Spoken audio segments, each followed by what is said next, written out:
Pada kesempatan kali ini, kami dari kelompok 5 akan memaparkan mengenai konsep liabilitas.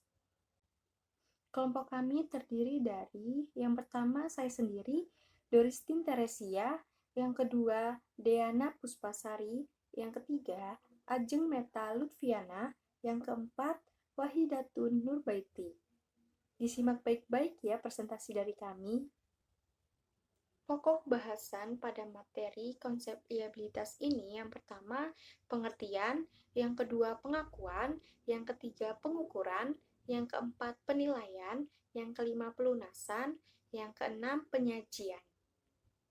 Pengertian liabilitas atau biasa kita sebut kewajiban, yaitu menurut Financial Accounting Standard Board, kewajiban diartikan sebagai pengorbanan manfaat ekonomi masa datang yang cukup pasti, yang timbul dari keharusan sekarang suatu kesatuan usaha untuk mentransfer atau menyerahkan jasa kepada entitas lain di masa datang sebagai akibat transaksi atau kejadian masa lalu.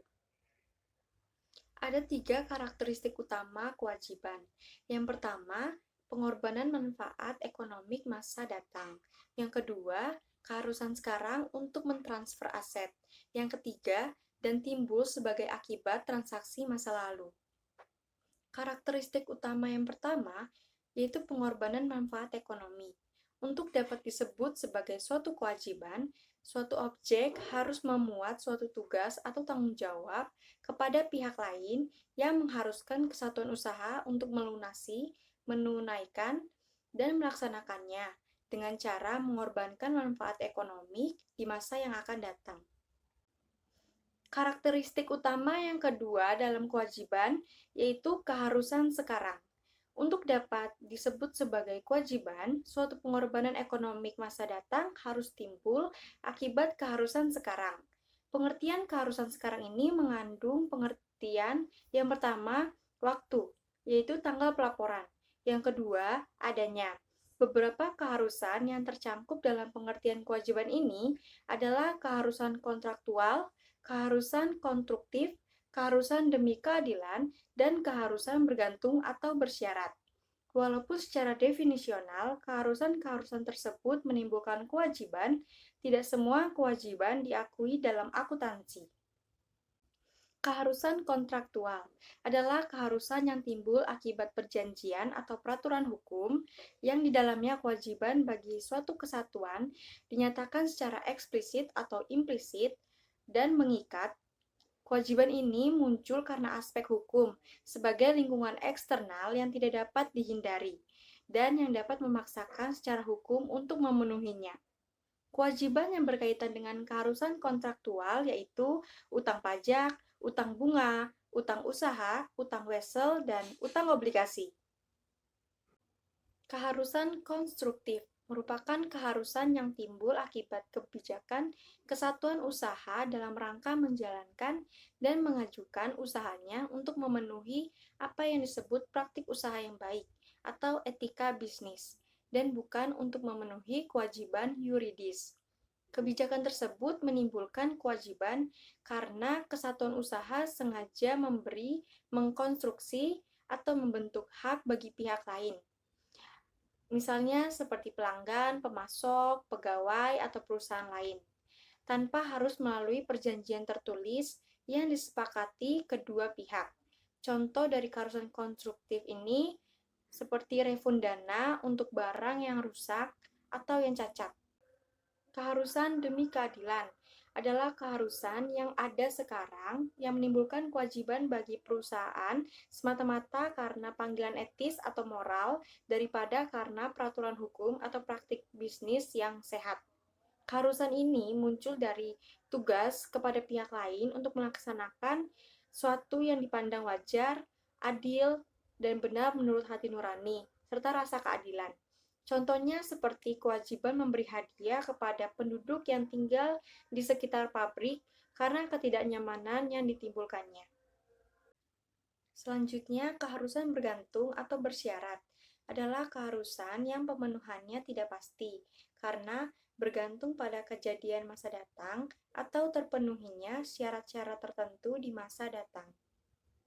Karakteristik utama yang ketiga pada kewajiban yaitu akibat transaksi masa lalu.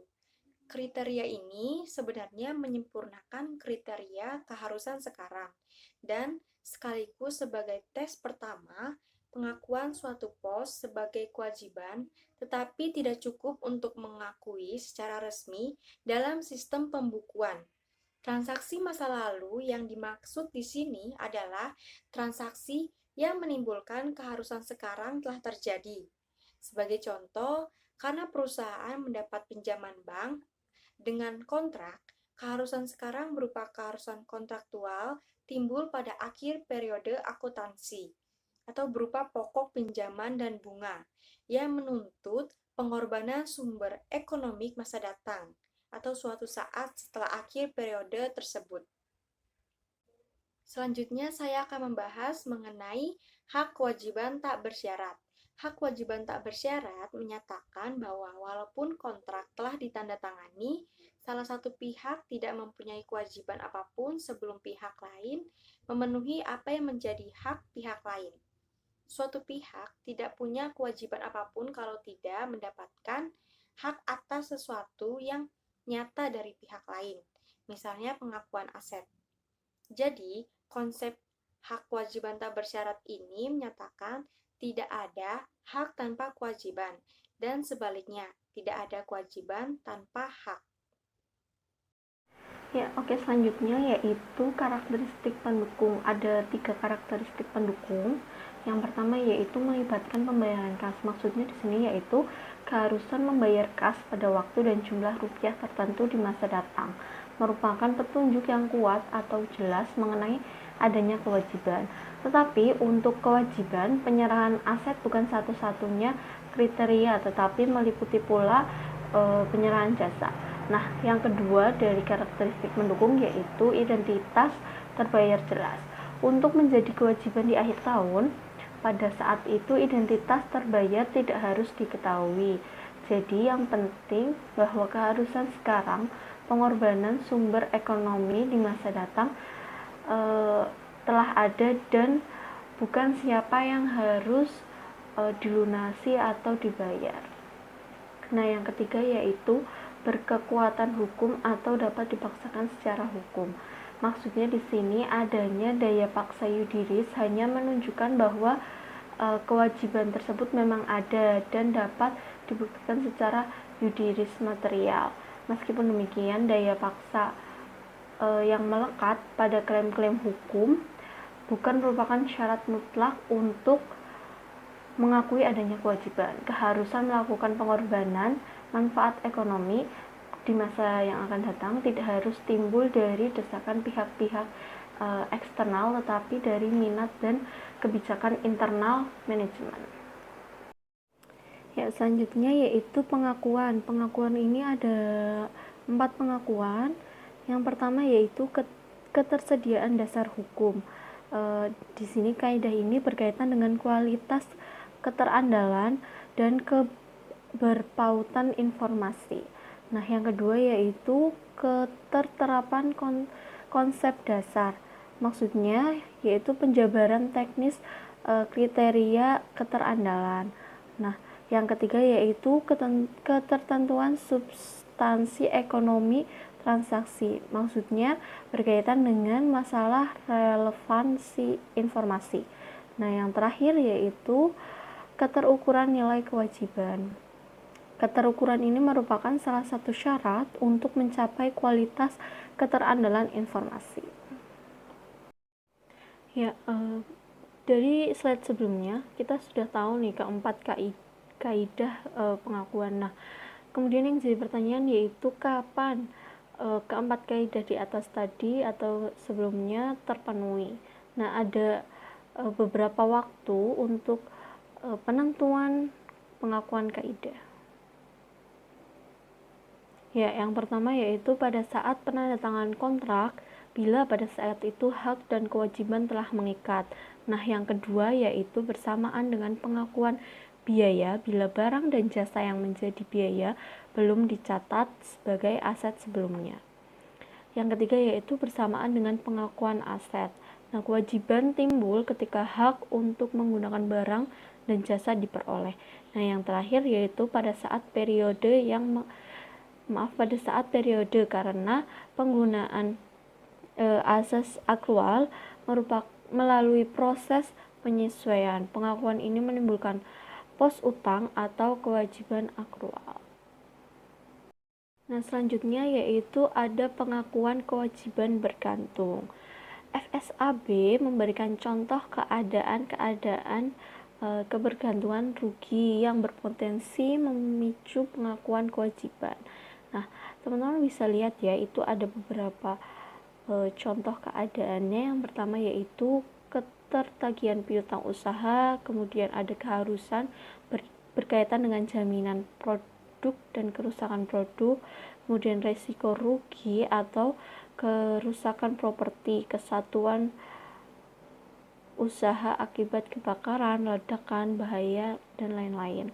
Kemudian ancaman pengambil alihan aset oleh pemerintah, kemudian persengketaan yang memberatkan atau menunggu keputusan, kemudian klaim atau pungutan yang telah diajukan atau dikenakan yang mungkin terjadi. Kemudian ada resiko rugi akibat bencana yang ditanggung oleh perusahaan asuransi kerugian dan kecelakaan dan perusahaan reasuransi. Kemudian jaminan terhadap utang pihak lain, keharusan bank komersial dalam ikatan standby letter of credit, dan yang terakhir yaitu perjanjian untuk membeli kembali piutang atau aset yang terkait yang telah dijual. FSAB menetapkan bahwa rugi taksiran yang dapat terjadi bergantung rugi harus diakrualkan dengan membebankannya ke pendapatan sebagai biaya atau rugi bila kedua kondisi berikut dipenuhi. Yang pertama yaitu informasi yang tersedia sebelum penerbitan statement keuangan, dan yang kedua yaitu jumlah rupiah rugi dapat diestimasi dengan cukup tepat. Baik, saya akan melanjutkan tentang pokok bahasan selanjutnya, yaitu pengukuran. Di sini pengakuan dilakukan setelah suatu kewajiban telah terukur dengan pasti. Terjadinya kewajiban pada umumnya disertai dengan pemerolehan aset atau timbulnya biaya-biaya. Nah, pemerolehan aset dapat berupa dari penguasaan barang dagangan atau aset non-moneter yang terjadi dari transaksi pembelian. Pemerolehan aset juga dapat berupa kas yang terjadi dari transaksi peminjaman atau penerimaan uang muka untuk penerimaan barang atau jasa. Nah, oleh karena itu dapat disimpulkan bahwa alat pengukur yang paling objektif untuk menentukan kos kewajiban pada saat terjadinya itu adalah penghargaan kesepakatan dalam transaksi-transaksi tersebut, bukanlah jumlah pengorbanan ekonomi masa yang akan datang. Nah, hal ini berlaku khususnya untuk kewajiban jangka panjang.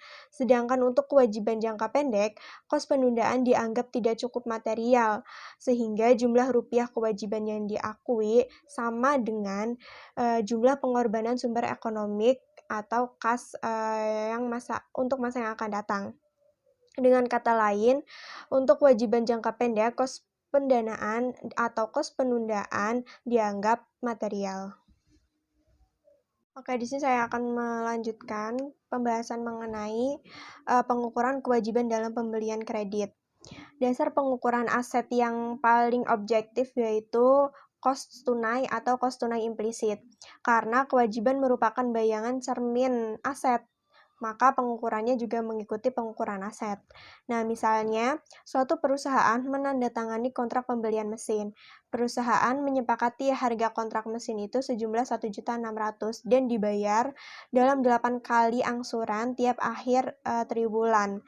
Maka angsuran tiap triwulannya itu sebesar 200.000 tanpa menyebutkan adanya bunga secara eksplisit. Nah, dalam kasus ini sebenarnya harga nominal kontrak tersebut itu melebihi kos tunai implisit yaitu jumlah rupiah yang diperlukan seandainya pembelian dilakukan secara tunai. Jadi jika kita membeli mesin tersebut secara tunai, maka kita akan mendapatkan harga sebesar Rp1.465.000, tapi jika dilakukan secara kredit, maka harga akan langsung otomatis naik menjadi Rp1.600.000. Nah, dalam kontrak tersebut, kontrak tersebut itu tidak menyebutkan adanya bunga secara eksplisit, tapi langsung menaikkan harga sejumlah Rp1.600.000. Seperti itu contohnya. Oke, di sini saya akan melanjutkan mengenai pembahasan selanjutnya, yaitu tentang diskon dan premium utang obligasi. Nilai nominal atau jatuh tempo utang obligasi sering dianggap sebagai jumlah rupiah kesepakatan pada saat penerbitan obligasi, baik bagi penerbit maupun bagi kreditor. Dasar pengukuran yang demikian sebenarnya itu tidak tepat untuk suatu kontrak utang dengan ketentuan pembayaran bunga periodik dan pokok pinjaman pada akhir jangka kontrak. Pengukuran rupiah atau kos utang dan aset untuk dasar pencatatan pertama kali yang paling tepat adalah dengan kos tunai implisit. Dalam hal obligasi jangka panjang, jumlah rupiah yang diterima oleh penerbit dan yang dibayarkan oleh kreditor pada saat penerbitan hanyalah merupakan bagian kecil dari jumlah rupiah total yang terlibat dalam kontrak obligasi. Selanjutnya mengenai makna harga efektif obligasi. Selisih nominal dengan penghargaan kesepakatan merupakan diskon obligasi. Bagi penerbit obligasi, perhitungan biaya bunga menjadi tidak lengkap atau tepat apabila tidak memperhatikan perhitungan bunga periodik dan akumulasi diskon. Jumlah rupiah utang obligasi tiap saat sebelum jatuh tempo akan terlalu besar apabila dinyatakan sebesar nominalnya. Selanjutnya mengenai diskon obligasi. Diskon obligasi yang belum diamortisasi itu bukan merupakan suatu kerugian, karena aset yang diperoleh sebelumnya itu tidak akan berkurang atau menguap. Diskon obligasi sebenarnya merupakan bunga yang belum dibayar, yaitu bagian bunga efektif total yang baru akan dibayar pada saat utang obligasi tersebut jatuh tempo. Diskon utang obligasi pada waktu penerbitan adalah suatu jumlah rupiah debit yang menunjukkan biaya bunga yang harus dibayar pada saat tanggal jatuh tempo. Dengan demikian, diskon tersebut harus dilaporkan dalam neraca sebagai pengurang nilai nominal atau jatuh tempo utang obligasi. Oke, selanjutnya mengenai premium obligasi. Sejalan dengan penalaran makna diskon obligasi yang dilandasi oleh konsep dasar penghargaan kesepakatan, dapat disimpulkan bahwa premium yang dibayarkan investor untuk obligasi merupakan unsur dari jumlah rupiah utang perusahaan. Bersamaan dengan berjalannya waktu mendekati jatuh tempo, jumlah rupiah utang yang merupakan premium harus diamortisasi secara sistematik dengan cara memisahkan dari penghargaan kesepakatan bagian yang diperhitungkan sebagai pembayaran bunga periodik.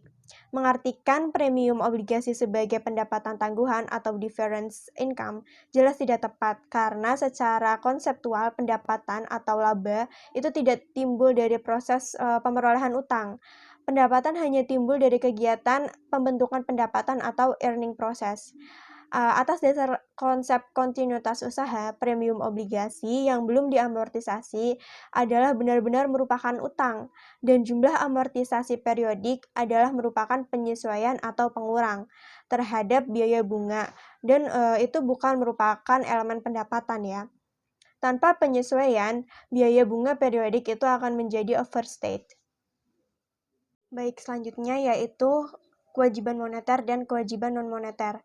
Kewajiban moneter adalah kewajiban yang pengorbanan sumber ekonomik masa datangnya itu berupa kas dengan jumlah rupiah dan saat yang pasti, baik jumlah tanggal maupun beberapa pembayarannya secara berkala. Untuk kewajiban moneter jangka pendek, kewajiban dapat diukur atas dasar nilai nominal atau face value. berdasarkan konsep dasar materialitas, termasuk dalam pengertian kewajiban moneter adalah penerimaan di muka atau advance yang akan dikompensasi dengan pembelian barang dan jasa untuk masa yang akan datang. Disebut kewajiban moneter karena kalau pembelian barang dan jasanya itu batal, maka uang tersebut harus dikembalikan. Sedangkan kewajiban non-moneter adalah keharusan untuk menyediakan barang dan jasa dengan jumlah dan saat yang cukup pasti, yang biasanya timbul karena penerimaan pembayaran di muka untuk barang dan jasa tersebut. Selanjutnya yaitu mengenai penilaian. Kalau pengukuran tadi mengacu pada penentuan nilai keharusan sekarang pada saat terjadinya, maka lain halnya dengan penilaian. Penilaian mengacu pada penentuan nilai keharusan sekarang pada setiap saat antara terjadinya kewajiban sampai dilunasinya kewajiban. Makin mendekati saat jatuh tempo, maka nilai kewajiban akan semakin mendekati nilai nominal kewajiban. Penilaian kewajiban pada saat tertentu adalah penentu jumlah rupiah yang harus dikorbankan, seandainya pada saat tersebut kewajiban harus dilunasi. Dengan kata lain, penilaian adalah penentu nilai sekarang kewajiban. Selanjutnya yaitu pelunasan. Pelunasan adalah tindakan atau upaya yang sengaja dilakukan oleh kesatuan usaha untuk memenuhi kewajiban pada saatnya dan dalam kondisi normal usaha sehingga bebas dari kewajiban tersebut. Pelunasan biasanya merupakan pemenuhan secara langsung kepada pihak yang berpiutang. Pelunasan menjadikan kewajiban tersebut hapus, tiada, atau lenyap secara langsung. Kewajiban langsung didebet. VSIB menetapkan bahwa suatu kewajiban dapat dikatakan lenyap kalau salah satu dari kondisi berikut dipenuhi. Yang pertama, debitur membayar kreditor dan terbebaskan dari keharusan yang melekat pada kewajiban. Membayar kreditor mencakupi penyerahan kas, aset finansial lain, barang atau jasa, penebasan sekuritas utang oleh debitur untuk menghapus utang atau untuk menahannya sebagai utang obligasi treasury. Yang kedua, debitur telah dibebaskan secara hukum dari statusnya sebagai penanggung utama baik oleh keputusan pengadilan maupun kreditor. Cara melunasi. Yang pertama, transfer aset finansial. Untuk melunasi kewajiban, suatu entitas dapat mentransfer aset finansial termasuk kas, barang, atau jasa. Bila kewajiban telah dilunasi dengan mentransfer secara penuh kas, barang, atau jasa ke debitur, maka pada saat itu pelunasan dianggap tuntas. Debitur tidak lagi terlibat dengan aset atau kreditor secara finansial. Pelunasan kewajiban dengan aset finansial juga dapat bersifat tuntas bila penyerahan aset finansial bersifat tak bersyarat dan dianggap sebagai penjualan. Artinya, aset finansial dianggap dijual secara tunai dan kas yang diterima seketika itu pula dianggap untuk melunasi kewajiban. Yang kedua, pelunasan sebelum jatuh tempo. Bila kewajiban dilunasi pada saat jatuh tempo, nilai jatuh tempo atau nominal dengan sendirinya merefleksi nilai sekarang atau saat pelunasan kewajiban sehingga tidak ada selisih antara jumlah rupiah yang dibayar dengan nilai nominal. Pelunasan utang sebelum jatuh tempo sama sifatnya dengan pelunasan pada saat jatuh tempo tanpa memperhatikan cara untuk melaksanakan hal tersebut atau dengan pendanaan kembali atau tidak. Yang ketiga, utang terkonferensi. Instrumen finansial pada dasarnya merupakan alat pembayaran atau pinjaman sehingga dapat digunakan oleh pemegangnya untuk melunasi utang. Utang terkonvensi merupakan salah satu instrumen finansial tersebut. Sekuritas utang semacam ini biasanya mempunyai status sebagai kewajiban dan ekuitas sekaligus. Artinya, pemegang instrumen mempunyai hak istimewa untuk mengubah status utang menjadi ekuitas setiap saat selama hak tersebut masih berlaku atau belum habis. Dan yang terakhir, pembebasan substansif. Pembebasan substansif adalah suatu keadaan yang dicapai pada saat debitur telah menempatkan kas atau aset lainnya ke perwalian yang ditujukan semata-mata untuk pelunasan utang tertentu atau tidak dapat ditarik kembali, dan pada saat itu dapat dipastikan bahwa debitur tidak lagi harus melakukan pembayaran karena dana yang terkumpul dan aliran kas dari aset tersebut cukup untuk menutup pokok pinjaman dan bunga. Kemudian pembahasan terakhir pada bab ini yang terakhir yaitu penyajian. PSAK nomor 1 pasal 39 menggariskan bahwa aset lancar disajikan urut menurut urutan likuiditas, sedangkan kewajiban disajikan menurut urutan jatuh tempo.